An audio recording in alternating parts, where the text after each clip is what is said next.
안녕하세요. 백두산 금융연구소의 백두산입니다. 9월 16일 금요일 오후 4시 11분입니다. 미국 증시 하락의 영향으로 세계 증시가 다 같이 빠지고 있습니다. 오래간만에 낙폭도 좀 비슷한 것 같습니다. 1에서 1.5% 미국이 빠졌는데 유럽 증시도 현재 1에서 1.5% 정도 빠지고 있고 방금 전에 개장해서요. 아시아도 그 정도 빠졌죠. 오늘 중국은 이제 자기만의 독특한 사정이 있어서 좀 많이 빠지긴 했습니다. 중국 이야기는 조금 이따가 하고요. 하여튼 복습을 좀 하자면은 9월 며칠 전에 9월 CPI가 발표가 됐죠. 거기서 긴축 우려가 자극이 됐습니다. 물가 지표가 워낙 충격적으로 나왔기 때문에 여기서 긴축 우려가 자극이 됐고 이로 인해서 미국 증시가 폭락을 했었죠. 한 4에서 5% 빠졌습니다. 폭락이란 얘기는 뭐냐? 단기적으로 좀 낙폭이 과하다라는 인상이 생길 수도 있다라는 의미죠. 그렇기 때문에 며칠간 시장은 좀 고민을 했어요. 하루 이틀 정도. 이거 반등할까 아니면 아래로 갈까 고민을 했는데 결과적으로 어제 미국 증시가 아래로 가기로 이렇게 마음을 먹으면서 이 지금 세계 증시의 분위기가 전반적으로 좀 안 좋아진 것이죠. 이렇게 많이 빠졌는데 반등도 없이 또 빠지냐라는 지금 이제 그런 불안감이 좀 자극이 된 거죠. 물론 이게 기술적으로 이렇게 말씀드렸지만 이슈적인 측면으로도 이거는 굉장히 뭐 자연스러운 일이라고 생각을 해요. 그러니까 아침에 말씀드렸던 것처럼 9월 CPI로 인한 긴축 우려가 새롭게 자극된 이것은 새로운 재료로, 새로운 악재로 해석해야 되는 게 맞지 않겠냐라는 이야기를 드렸는데, 일단 지금 그런 관점에서 보면 시장은 잘 하락하고 있긴 합니다. 다만 이제 지금 하방을 보고 있는 저의 입장에서 드는 생각은, 하방을 보는 제 입장에서 뿐만이 아니고 이제 전반적으로 이제 누구나 좀 그런 생각을 할 수가 있는 건데, 이 긴축 우려로 인한 이 쇼크가 지나치게 좀 빠르고 급격하게, 지나치게 좀 빠르고 정도가 좀 크게 반영되고 있는 것이 아니냐라는 생각은 있습니다. 단기적인 측면에서요. 그러니까 저 9월 물가지표 이후에 100bp 기준금리 인상 확률이 막 33%막 이 정도까지 올라갔었다라는 이야기죠. 이런 것들 약간 좀 과잉한 거 아니냐. 이번에 75bp 정도 올리는 게 적당하지 않겠냐라는 게 이제 보통 시장 사람들의 생각인데, 그럼에도 불구하고 순간적으로 이 긴축 우려 이러면서 100bp 인상 확률이 33%까지 올라갔다라는 거, 이런 거. 또 그리고 이 지금 증시가 작게 빠지는 건 아닙니다. 좀 제법 많이 빠지고 있는 상황인데, 그리고 일부 증시 같은 경우는 중요한 지지선을 붕괴시키기도 하고 있는데, 지금 타이밍이 일단 오늘 밤에 일단 오늘 밤에 미국 선물옵션 동시 만기일이죠. 거기다 더해서 FOMC 회의가 이제 몇 거래일 안 남았다는 거예요. 이런 점들. 또 그리고 오늘 밤에 무슨 일이 있냐? 오늘 밤에 20일 그 유로존에서 물가 지표가 또다시 발표가 된단 말입니다. 그러니까 이런 이벤트들이 있는데 이런 이벤트들을 앞두고 좀 지나치게 좀 빨리 많이 빠지는 게 아니냐라는 인상을 지울 수는 없는 그런 상황입니다. 그러니까 영원한 그러니까 주식시장에 들어오셨으면 평생 계속 고민하셔야 될 부분이 이런 건데 지나치게 좀 빠르지 않을까? 그래서 이런 어떤 뭐 지금 각종 우려나 악재들이 지나치게 빨리 선반영되는 게 아닐까? 단기적인 측면에서 이런 생각들, 오늘도 이런 고민을 좀 하게 만듭니다. 하여튼 근데 이런 고민을 하든 말든 간에 중요한 거는 일단 방향성은 뭐다? 일단 아래쪽으로 가고 있다라는 거. 이게 일단 중요한 부분이고요. 우리가 좀 잘 지켜봐야 되는 부분은 이제 여기서 중장기적인 측면에서 잘 지켜봐야 되는 부분은 이제 이 세계 증시가 정말 중요한 지지선들 부근까지 내려온 친구들이 많단 말이에요. 그 정말 중요한 그 지지선에서 반등을 할 거냐, 여기서 이제 다중바닥형을 만들면서 반등을 하면서 추세를 전환시킬 거냐, 아니면 계속해서 이제 아래로 더 빠질 거냐, 이런 부분에 대한 이런 관점에서 이제 우리는 이런 부분에 좀 주목을 해서 시장을 지켜보면 된다라는 이야기를 난 드리고 싶습니다. 그래서 일단 여기까지 좀 전반적으로 좀 이야기를 좀 드려봤고요. 그래서 오늘 밤에 미국 증시가 좀 중요한 자리에 와 있습니다. 이 말씀드렸다시피 미국 증시 S&P 기준으로는 3,900이라는 자리가 중요하다. 이거 붕괴가 되면은 사실 3,900에서 여기서 이제 다중바닥형 만들고 바닥 찍고 여기서 이제 딱 반등을 해주면은 너무나 멋진 다중바닥형이 만들어지는 게 사실 지금 딱 이 자리예요. 지금 이 자리에서 반등하는 게 주식 상승 혹은 지수 상승을 바라보시는 분들께 이 자리에서 반등은 너무나 매력적인 자리이긴 한데 그만큼 중요한 지지선이기도 하고 그림상으로도 좋단 말이죠. 이 자리 반등이요. 그렇기 때문에 하여튼 그 굉장히 중요한 지지선이 지나가는데 오늘 이 자리를 테스트할 예정이라는 거예요. 이런 점들 일단 그래서 오늘 밤이 좀 굉장히 중요해지는 거고요. 이 나스닥 같은 경우도 그렇습니다. 나스닥 같은 경우는 사실 뭐 어젯밤에 이미 아래쪽으로 이미 목표치가 열려버리고 이랬기 때문에 뭐 나스닥만큼 그렇게 뭐 손에 땀을 쥐는 그런 건 아닐 수 있는데, 하여튼 일단 아래쪽으로 11,780 정도까지 일단 내려올 수 있는 그런 그림이 만들어진 거죠. 근데 말씀드렸다시피 이 자리를 다시 테스트하는 건 나스닥 입장에선 별로 안 좋다고요. 그죠? 뭐 테스트 정도 할 수는 있는데 자꾸 테스트를 안 하는 것 자체가 가장 좋은 거고, 테스트해서 이 자리 자칫 붕괴되면 이제 이거는 다중바닥형 만들겠다는 의지가 없어지는 거기 때문에 하여튼 이 자리 부근으로 내려오는 것 자체가 굉장히 껄끄러운 거라고 말씀드릴 수가 있겠죠. 근데 아무튼 이렇게 중요한 자리들, 이 중요한 자리들 부분까지 미국 증시가 내려왔는데 이런 자리에서 이제 싸우고 있습니다. 지지를 할지 말지. 예. 말씀드렸다시피 이제 부담감도 좀 있긴 있다고요. 단기적으로 좀 많이 빠지고 있고 그렇기 때문에 이게 또 그런 중요한 이벤트들이 있는데 너무 많이 빠지는 게 아니냐라는 생각을 가질 수도 있긴 한데, 하여튼 뭐 그런 부담감 속에서도 일단 아래쪽으로 일단 잘 빠지고 있고 지금 현재 분위기는 안 좋은 상황입니다. 이런 거를 좀 참고를 하시면 좋을 것 같고, 하여튼 오늘 밤에는 지금 현재 분위기는 그렇습니다. 오늘 밤 현재 분위기는 미국장 개장하면은 뭐 대폭락도 할 수 있는 그런 상황이긴 해요. 근데 아무튼 이게 지금 이런 이야기는 그다지 큰 의미가 없을 수도 있습니다. 왜냐하면 4시 18분이니까요. 미국장 본장은 한참 뒤에 열리죠. 예.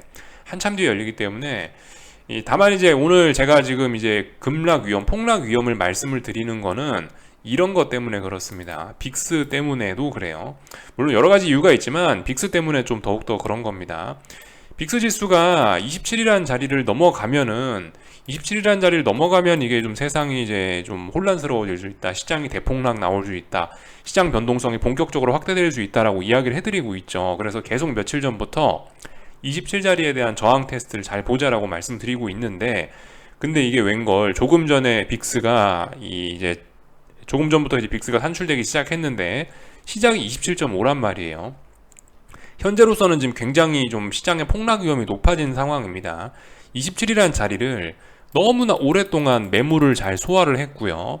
그리고 급등했다, 강력한 매수세 등장했다가 눌림 나오고 갭상승으로 지금 무거운 저항을 넘어가는 이런 그림이기 때문에 오늘 밤 같은 경우는 이대로 간다면은 지금 대폭락, 빅스가 한참 솟아오를 수 있는 그런 대폭락의 위험 가능성도 충분히 있습니다. 그래서 빅스가 제법 많이 치솟을 수도 있다라는 거 생각을 해봐야 되겠고요. 이 빅스가 지난번에 CPI 발표된 날 14% 오른 요날 이 미국 나스닥이 한 거의 4, 5% 가까이 빠졌잖아요. 그러니까 그런 점들 좀 우리가 좀 한번 생각해 볼 필요가 있다는 거죠.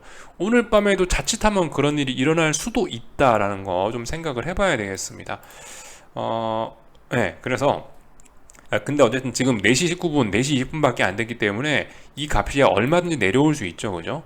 갭상승 했으니까 갭상승 한 상황에서 여기서 차익 실현 매물이 나오면서 아래쪽으로 밀어버려도 괜찮은 그림이 나올 수도 있긴 합니다. 근데 지금 상황에선 27이라는 저항을 매물 소화해놓고 갭상승 출발해갖고 요렇게 이 저항을 한 번에 갭으로 뛰어넘었다라는 건 강력한 매수세가 등장했다라는 거고, 이것은 시장 폭락 위험을 의미한다라고 보는 게 일단 좀 맞을 것 같긴 합니다. 그래서 좀 조심해야 되는 그런 자리입니다. 오늘 시장 폭락이 나올 가능성도 있긴 해요. 말씀드렸다시피 오늘 뭐 선물 옵션 동시만기도 있고 그래가지고 뭐 시장이 장난치자면 얼마든지 장난도 칠 수 있어서 하여튼 뭐 폭락의 가능성 이야기 정도는 뭐 일단 하고 넘어가는데, 뭐 저도 자세히는 어떻게 될지는 잘 모르겠습니다.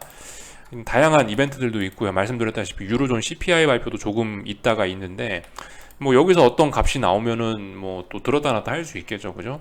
자, 그래서 오늘 밤에 좀 미국 증시가 중요한 자리들을 테스트하고 있고, 또 그리고 변동성이 오랫동안 눌렸다 폭발할 수도 있는 그런 날이기 때문에 오늘 밤 미국 증시는 좀 흥미로울 것 같습니다. 그래서 좀 집중해서 보실 필요가 있을 것 같다라고 이야기를 드리면서 일단 여기까지 하고요. 아시아 증시 마감한 거 좀 간단하게 살펴보도록 하겠습니다. 아시아 증시 같은 경우 일단 이 중국 증시가 급락한 게 좀 독특한 점인데요. 중국 증시 같은 경우는 사실 오늘 이제 기술적으로 봤을 때는 이 급락할 만한 자리에서 급락을 한 겁니다. 여기 혹은 뭐 여기 이런 중요한 어떤 전저점이 있는 자리란 말이죠. 전저점 자리를 붕괴시킨 거기 때문에 변동성이 폭발하는 게 자연스러운 자리이긴 합니다. 그래서 일단 기술적으로 봤을 때 변동성이 폭발할 자리에서 폭발한 거니까 딱히 이상한 건 없고요. 이로 인해서 보다 중요한 지지선이 붕괴가 됐으니까 레벨 다운이 됐다라고 보시면 되겠습니다. 하락 추세 강화 이렇게 생각하시면 되겠고, 결과적으로 이런 것들 좀 잘 보셔야 돼요. 복습 차원인데 여기서 이렇게 고점이 조금씩 낮아지는 모습들이 보였다라는 거예요. 고점이 조금씩 이런 식으로 고점이 조금씩 낮아지다가 어느 순간 고점이 좀 많이 낮아지는 때가 있는데, 그때가 레벨 다운되는 경우일 수 있다라는 거 우리가 좀 잘 봐야 되겠습니다. 이 코스피에서 많이 보던 그런 계단식 하락하는 모습이죠. 코스피에서 많이 보던 모습이에요. 그러니까 코스피도 이렇게 될 수 있다는 거. 이렇게 계단식으로 하락하는 증시에서는 이 고점의 높이 잘 봐야 된다는 이야기 해드리고 있죠. 그리고 이 전반적으로 지금 세계의 위험 자산들이 어떤 다중 고점형을 만드는 과정들이 좀 보이고 있다라고 며칠 전부터 말씀드리고 있는데, 그래서 오늘 중국 증시 이런 모습이 나올 수도 있기 때문에 이 고점 만드는 패턴들, 이런 것들 좀 유심히 볼 필요가 있겠습니다. 하여튼 레벨이 다운 됐어요. 사실 오늘 뭐 중국 증시가 급락한 거는 뭐 어떤 특별한 뭐 악재가 있어서 뭐 라기보다는 이제 구조적인 이제 그런 문제 때문에 그냥 급락을 한 것이라고 개인적으로 보고 있습니다. 예를 들면 중국의 구조적인 문제가 뭐가 있을까요? 안 그래도 이제 어젠가 이미 나온 소식이긴 한데 이런 것들이 영향을 좀 복합적으로 미쳤겠죠. 보시면 이제 어제 사실 이야기를 안 하고 넘어갔던 건데, 어젠가 이 MLF 금리가 결정이 됐는데 요거 동결됐단 말이죠. 또 그리고 뭐 보시면은 이 유동성 공급 같은 경우도 계속해서 이렇게 뭐 하고 있는 뭐 요런 상황이에요. 그래서 하여튼 중국에서 계속 미국이 긴축하고 있는데 중국이 유동성을 공급해버리면 어떻게 되겠어요? 통화가 약세가 되겠죠. 그러니까 위안화 약세 이런 것들이 결과적으로 중국 증시 약세에 영향을 미친다라고 보면은 딱 맞을 것 같습니다. 버티다가 결과적으로 위안화가 7 넘어갔거든요. 7위안 돌파 한창 하니까 중국 증시도 레벨 다운 됐다 이렇게 보시면은 그냥 딱 맞을 것 같아요. 이제 그런 걸 이제 뭐 어떤 중국 증시의 뭐 구조적인 측면 이런 것 때문에 하락했다라고 저는 일단 그렇게 이야기를 좀 드리고 있는 거고요. 오늘 뭐 중국에서 어떤 경제 지표들이 나오긴 했습니다. 근데 뭐 그런 것들이 영향을 뭐 많이 미쳤다라고 하기는 좀 뭐한 것 같고요. 그거 보기 전에 요것도 참 하나 이야기는 하고 넘어가야겠네요. 그죠? 그리고 이것도 어젠가 오늘인가인데 중국 다수 은행들이 예금 금리를 인하를 했대요. 그러니까 이런 거 그죠? 그리고 뭐 이런 것 때문에 20일 날 LPR 금리가 중국의 기준 금리인데 LPR 금리가 또한 인하될 것이라는 기대감도 높아지고 있다고 합니다. 그죠? 지금 달러 강세, 안 그래도 달러가 강한데 계속 그러니까 계속 중국 같은 경우는 이런 식으로 완화 정책을 펴고 있다는 거, 그죠? 이런 것들이 중국 증시에 부담으로 작용할 수 있다라는 거 생각을 해볼 필요가 있겠고, 오늘 하여튼 뭐 경제 지표들이 좀 발표가 되긴 됐는데요. 이런 것들 뭐 산업 생산, 소매 판매, 뭐 고정 투자 이런 것들이 발표가 됐는데 뭐 좋게 나왔다고 합니다. 근데 뭐 좋게 나오거나 말거나 뭐 일단 구조적으로 자꾸 이제 중국에서 달러가 빠져나가는 그런 흐름이니까, 자꾸 외화가 빠져나가는 그런 흐름이니까 아무래도 뭐 증시에 별로 안 좋겠죠. 이런 점들 좀 볼 필요가 있을 것 같고요. 뭐 그리고 오늘 뭐 부동산 업종이 뭐 큰 폭으로 빠지면서 지수 낙폭을 키우고 있다라고 합니다. 뭐 그냥 뭐 참고 정도만 하자고요. 하여튼 그래서 뭐 많이 빠졌다, 중국 증시 레벨 다운이 됐다 이렇게 보시면 되겠습니다. 저렇게 상해종합이 레벨 다운도 됐고요. 이 홍콩 같은 경우도 뭐 그냥 계속해서 그냥 줄줄줄 흘러내리고 있습니다. 홍콩 같은 경우도 이 자리가 지금 오늘 붕괴시킨 이 자리가 지난 한 4, 5거래일 동안 지켰던 중요한 지지선 자리인데, 마치 이 모양이 한국 증시 코스피의 콜옵션 모양 비슷하지 않나요? 패턴이, 그죠? 하여튼 오늘 한국 증시 콜옵션이 붕괴된 것처럼 이 홍콩 증시도 몇 거래일 동안 지켰던 지지선이 붕괴되면서 레벨 다운이 됐죠. 이거는 이제 이 자리가 붕괴가 됨으로써 어떻게 됐냐? 결과적으로 요 아래에 여기 3월 15일 날 만들어놨던 이 전저점 자리, 이 레벨까지 내려온 거죠, 사실상. 이까지 내려왔다는 의미는 이제 여기 더 이상 지키겠다는 의지가 없는 거고, 계속 이거 아래쪽으로 가겠다라는 의미입니다. 하락 추세 진행될 거고, 오래간만에 3월 달에 만들어 놓은 저점 붕괴시킬 거라는 의미인데, 근데 이제 3월 달에 이런 자리가 이제 붕괴가 된다라는 건 어떤 의미겠어요? 이제 그나마 이제 투자자들이 이런 자리를, 3월 달에 저점 이런 자리를 어떤 중요한, 그래도 여긴 깨지 않을 거야, 이때 툼에 나왔던 자리잖아 라고 생각하면서 사람들이 이 자리는 어떤 믿고 있는 그런 자리란 말이죠. 근데 이제 이런 자리가 붕괴된다는 거는 좀 툼에나 변동성 확대, 그죠? 이런 거를 좀 생각을 해볼 수 있는 그런 자리일 수 있습니다. 그래서 앞으로 홍콩 증시가 더욱더 좀 세차게 움직일 수 있겠다라는 생각을 해볼 수가 있겠고, 뭐 위안화나 뭐 이런 것들 좀 살펴보자고요. 그래서 하여튼 위안화 보시면 며칠 전에 7위안을 돌파한 척했다. 어제 7위안 돌파한 척해서 잘 가고 있다라는 거예요. 여기에는 당연히 미국과 중국 간의 금리 차 이런 것들이 영향을 미쳤을 겁니다. 양국 간의 통화 정책이 극명히 다른 점들이 영향을 미쳤을 거예요. 그죠? 이거 한국에도 영향을 당연히 이런 점들은 한국 증시에도 뭔가 시사하는 바가 있는 거죠. 그죠?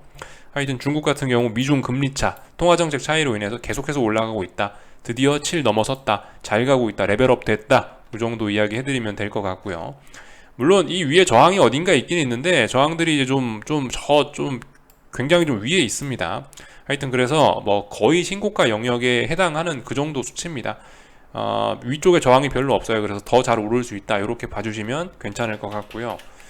이 홍콩 달러 같은 경우는 페그제니까 7.85가 상단 자리인데 이제 아직까지는 괜찮을 수 있는데 이제 홍콩 증시가 오늘 레벨 다운이 사실상 됐으니까 이 레벨 다운 된 걸 생각해 보면 이 상승 압력이 더욱더 강하게 앞으로 좀 오지 않을까 싶은 생각입니다. 그래서 이 홍콩의 페그제를 지킬 수 있느냐 없느냐 관련된 부분도 아무튼 말씀드렸다시피 유심히 좀 잘 봐야 될 부분입니다. 물론 아직까지 홍콩은 외환 보유고가 상당히 많기 때문에 페그제를 수요할 수 있다라고 자랑스럽게 이야기하고 있습니다. 한국 증시 같은 경우는 일단 오늘 참 원화 같은 경우는 이렇게 조금 좀 떨어지긴 했는데요. 원화 그 강세가 좀 나타나긴 했는데 이런 뉴스가 좀 있긴 있었습니다. 경제수석이 나와가지고 외환시장 긴밀 협력, 한미 공통 관심사다라고 하면서 뭐 어떤 윤석열 대통령이 영국, 캐나다, 미국 순방 주요 경제 일정에 대해 브리핑하면서 이런 이야기를 했다라고 합니다. 그러니까 어떤 통화 스왑 이런 기대감이 살짝 좀 그런 기대감이 좀 살짝 있었겠죠. 뭐 그런 걸로 인해서 이렇게 살짝 이 원화가 이렇게 강세를 보이는 모습이긴 한데 사실 말씀드렸다시피 저런 정부의 어설픈 조치는 그다지 도움이 안 된다라는 거예요. 지금 뭡니까? 방금 전에 제가 중국 사례 보여드려서 다들 아시겠지만 이 통화정책의 차이로 미국과 중국의 금리 차가 엄청나게 역전이 돼버렸다고요. 그러니까 지금 위안화가 7을 넘어선 거죠. 위안화가 7을 넘어선 데는 이 미국과 중국의 금리 차가 엄청나게 역전이 되고 있다는 게 영향을 미친 겁니다. 그죠? 구조적인 문제 이게 빨리 이렇게 위로 올라서면서 이게 해결되지 않으면 위안화 계속 떨어질 거라고요. 계속 7, 8, 9 계속 올라갈 수 있다고요. 이게 해결되지 않으면요. 물론 뭐 7, 8, 9, 10 뭐 그렇게 갈지는 모르겠지만 하여튼 방향성이 계속 갈 수 있다고요. 이거 한국 증시 같은 경우도 같습니다. 한국 원화 같은 경우도 같죠. 구조적으로 한국이 통화 정책을 강력하게 긴축을 해갖고 미국보다 빠른 속도로 긴축을 해줘야지 이런 걸 그나마 막을 수 있는데 뭐 그런 거 할 생각은 없고 우리는 한국은 계속 25bp만 올리면서 찔끔찔끔 금리 올리고 있는 상황이고 그런 상황에서 어떻게든 뭐 말로만 이렇게 해가지고 이 환율을 지켜보려고 그러는데 통할 리가 없죠. 그래서 훌륭한 조정의 계기만 지금 훌륭한 원달러 환율의 조정 계기만 제공해주는 것이라고 개인적으로 좀 보고 있습니다. 그래서 뭐 이런 일들이 오늘 있었다라는 거 좀 전반적으로 살펴봤고요. 뭐 일본 증시도 뭐 급락을 했다라는 거 결과적으로 그래서 세계 증시가 이 지난번 미국 물가지표 쇼크의 영향을 계속해서 받고 있다. 이렇게 보시면 될 것 같습니다. 그래서 오늘 한국 증시를 조금만 좀 더 자세히 좀 살펴보자면은 하여튼 뭐 그래요. 잘 하락하고 있습니다. 뭐 오늘 그 삼성전자 같은 경우는 전저점을 살짝 붕괴시키면서 저점을 낮췄고요. 물론 이제 장중에 그 결과적으로 이렇게 돼갖고 상승 전환까지 하긴 했는데 그다지 뭐 큰 의미가 있어 보이지는 않고 하여튼 잘 하락 중이라고 말씀드릴 수가 있겠습니다. 오히려 오늘 같은 날 LG 에너지 솔루션이 빠지는 게 저는 코스피에 더 가슴 아픈 일이라고 좀 생각을 하고 있는데 하여튼 지금 잘 봐야 돼요. 어차피 그 하락 추세로 막 전환돼 갖고 잘 하락하고 있는 삼성전자가 어설프게 반등해 갖고 LG 에너지 솔루션에 힘을 빼는 것보다는 LG 에너지 솔루션이 그냥 계속 올라가는 게 코스피 지수에는 차라리 그죠? 더 도움이 될지도 모르겠다고요. 코스피 지수가 안 빠지려면은 그죠? 하반 경직성을 만드는데 LG 에너지 솔루션이 올라가는 게 지금 상황에선 더 도움이 되지 않겠냐, 뭐 개인적으로 그런 생각입니다. 그나마 올라가고 있는 힘이 강한 놈이 계속 올라주는 게 그래도 좀 지수에 좀 도움이 되지 않을까, 뭐 이 정도 생각이 좀 들었는데, 하여튼간 잘 봐야 되겠습니다. LG에너지솔루션 일단은 음봉 하나 나오긴 나왔는데 아직까지는 5일선 깬 것도 아니고 그냥 아직까지는 뭐 상승 중 눌림으로 보는 게 적당하다라는 생각입니다. 이 9월 15일 날 급등 2.5% 급등했었기 때문에 이 좀 상승폭이 좀 크긴 큰 거예요. 대형주 치고는요. 이 정도 조정은 나올 수 있다라고 생각합니다. 아직까지는 조정이에요. 아직까지는요. 그래서 일단 더 올라갈 수 있다라고 보는 게 맞고, 삼성전자는 뭐 하락 중 반등이니까 더 빠질 수 있다라고 보는 게 맞을 거고요. 하여튼 시장은 가는 방향 그대로 흘러가고 있습니다. 오늘 코스피 선물은 308자리 지지력을 테스트했는데 이거 어떻습니까? 308이 지지력이었죠. 지지력. 308이라는 자리가 어떤 지지력이 있는 자리니까 지지력이 있는 자리에서는 어떻게 돼야 됩니까? 증시가 내려왔어요. 지지력이 있는 자리라면 매수세가 있는 자리니까 지지력이 있으면 강하게 리바운드가 올라와 줘야겠죠. 반등이 올라와 줘야겠죠. 근데 오늘 코스피의 모습은 어떤가요? 일단은 뭐 의미 있는 매수세는 보이지 않은 겁니다. 그죠? 이거 사실상 308자리 지지력 없다라고 생각하시고 아래쪽으로 더 간다라고 보는 게 합리적일 수 있습니다. 그래서 일단은 308이 붕괴가 됐다라고 보는 게 맞는 거고요. 종가상으로. 당연히 붕괴가 됐으니까 이제 아래쪽까지 이제 뭐 한 303이나 304 정도까지 목표치가 열려 있는 거죠. 이 자리가 이제 그나마 어떤 뭐 물론 이 아래 있는 자리도 어떤 그 지지력으로서의 좀 의미가 좀 있는 자리이긴 합니다. 왜냐하면 전저점으로서의 의미가 있는 자리를 지금 테스트를 하는, 지금 전저점 의미가 있는 자리를 테스트를 하는 거니까요. 308자리 이 아래가 어쨌든 뭐 나름 좀 지지력이 좀 있는 자리이긴 합니다. 그래서 앞으로 이 지지력에 대한 싸움은 더욱더 좀 거세지긴 할 수 있는데, 그냥 하여튼 문제는 지지력은 딱히 보이진 않긴 합니다. 이 자리가 중요한 격전지라서 좀 싸우긴 싸우겠지 싶은데, 일단 중요한 거는 이 의미 있는 매수세가 보이지 않으니까 뭐 이런 부분이 어떻게 되려나 좀 지켜봐야 되겠죠. 하여튼 중요한 자리이긴 해요. 중요한 자리인데 매수세가 보이지 않는다, 이 정도 이야기 해드리면 될 것 같고, 하여튼 잘 빠지고 있다, 지지력이 안 보인다, 이 정도 이야기 해드리면 뭐 된 것 같습니다. 코스닥 시장도 뭐 잘 빠지고 있고 1100자리 저항을 다시 한번 확인했으니까 여기다 내고 특별히 드릴 이야기 없고요.